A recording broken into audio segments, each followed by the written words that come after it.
Hello and welcome to Mulch, with me your host Rebecca Anning Brown. This is a weekly podcast for flower farmers who want to build a confident flower farming practice that reflects the lifestyle that you want now and in the future. Each week I'll share conversation and tips to nurture and grow you and your flower farm. I'll open conversations that flower farmers find difficult to talk about, provide approaches that will help you to make decisions, chuckle at the idiosyncrasies of our work, and always be real and honest about my own work as a flower farmer. My goal is to help you to grow a curious, confident and grounded flower farming practice that flourishes as a business that you love and are proud to shout about. Don't forget to subscribe to the channel, and if you like what you hear, please do leave a review and share the podcast with your flower farming friends. It really does help to grow a confident and successful flower farming community. Good evening everyone and welcome back to Mulch. It's the third week in September 2024 and I am struggling a little to stay focused. It's been a long and busy year on the flower farm for us at Silver Grey Foliage, and behind the scenes it has been a long and challenging couple of years. So right now I am trying to keep my head down, to do the things that are on my plan, to avoid distraction and to slip through the next 4 weeks before October half term, which is when we take our annual holidays. I can't wait. But all of those things that I have just mentioned feel really, really hard at the moment. How are you? I mean, it's been a challenging year to be a flower farmer, hasn't it? I hope you're okay. And I hope that you are able, at this time of the year, to stay committed to the work that you've already done and the work that you'll do in the future. So, some of you will know that I love yoga. I actually started going to yoga because my husband Anthony made me go. I kept telling him that it wasn't for me and that I don't look good in lycra. But when I went, I was converted like almost immediately. So I have a couple of favourite instructors, but one of them is called Susie Wick. She is fabulous for a number of reasons. But this isn't an episode about her. What I wanted to share with you at this point in the episode is about her comments on commitment during a class. So if you've never done yoga, there is a pose called a downward dog that is a regular part, certainly of every class that I do. It's a style of yoga called vinyasa. I think it forms part of every form of yoga, but I'm obviously no aficionado or expert on this. So if you haven't done one, I'm going to describe how you get into a downward dog position. And if you're feeling game, you might even give it a go. So start on all fours, hands shoulder width apart, and tuck your toes. Lift your knees and reach your hips and your bum up and back. You can bend or extend the legs and just let your head drop and your neck soften. Okay, so that's how you get into a downward dog. Start on all fours. Make sure that your kind of hands are shoulder width apart. Tuck your toes, lift your knees and your hips and your bum up and back. Now, the first couple of times that you do this in a class, it can feel really quite uncomfortable and stretchy and unnatural. And Susie will always encourage us to move into the pose by maybe bending your knees, by moving your hips from side to side, maybe stretching one arm and then the next. And then she will always ask you to commit to the pose, by which she means hold it still and just breathe. She talks about the pose being perfect at that moment and not trying to change it.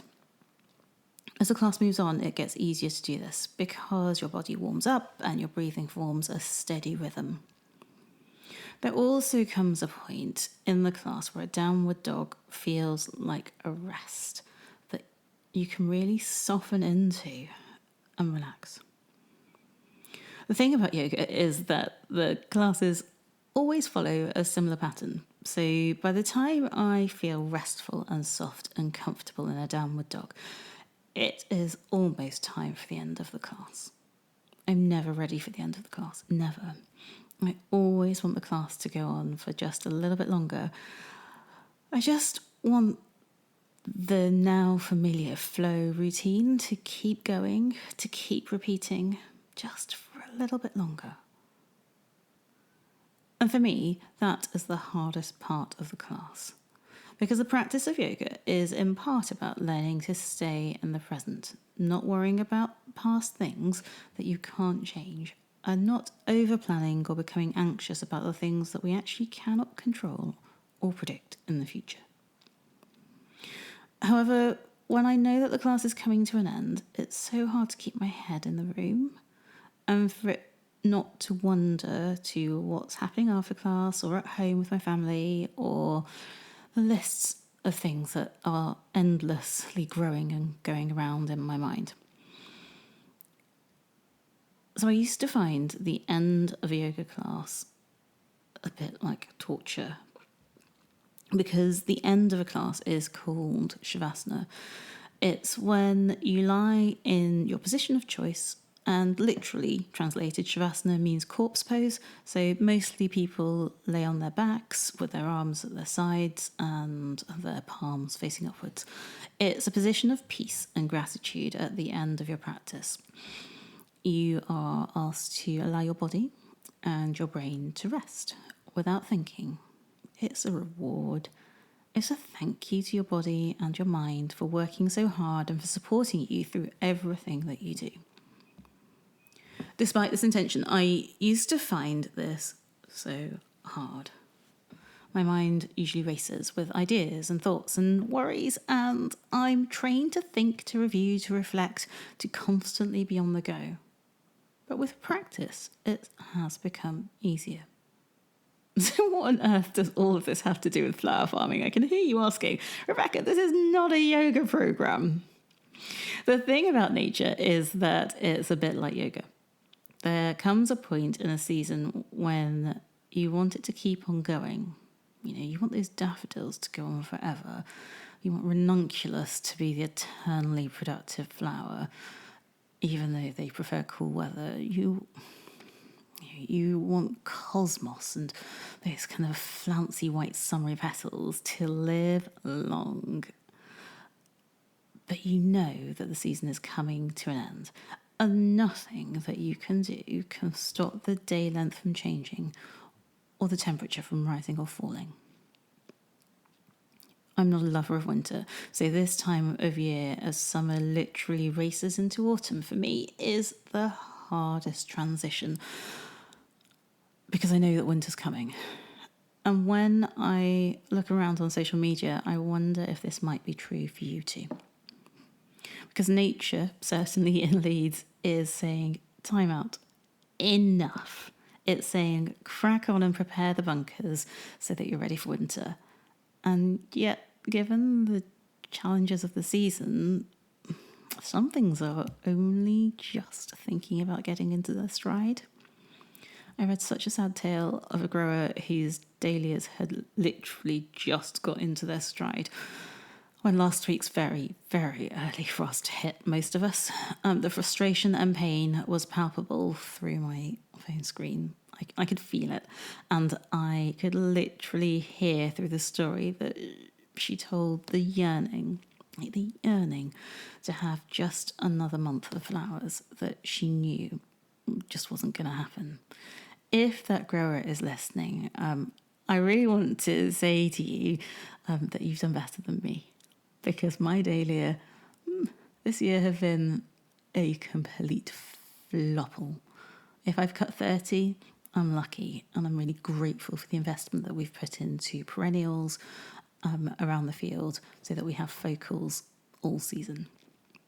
but I wanted dahlia, buckets and buckets of buggers, and I didn't get them.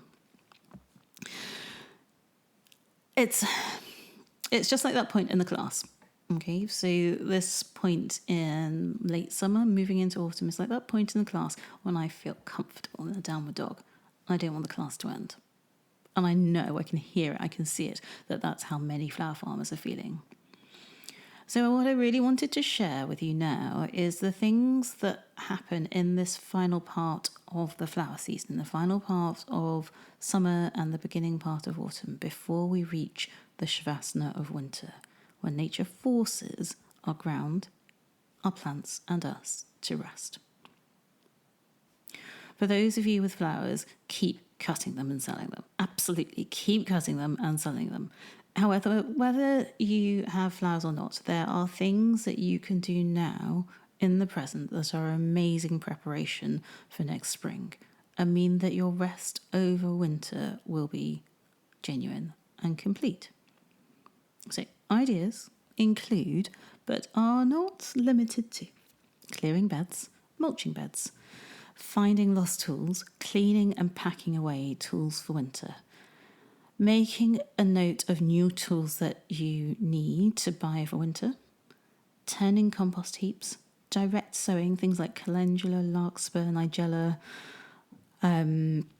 planting out any hardy annuals that you plan to and that are ready whilst the ground is still warm, creating a celebration list of all of your achievements of this season because it will be endless. Clean your greenhouse or your tunnel or both so that anything that you're overwintering has a maximum light in your protected space over winter, as the kind of daylight hours are shorter and the quality is not so good. You can coil and store hose pipes, plant out any perennials that you have ready for the ground, and give yourself an enormous pat on the back for a season well done. And then allow your growing space and yourself to rest before you start to think about what comes next.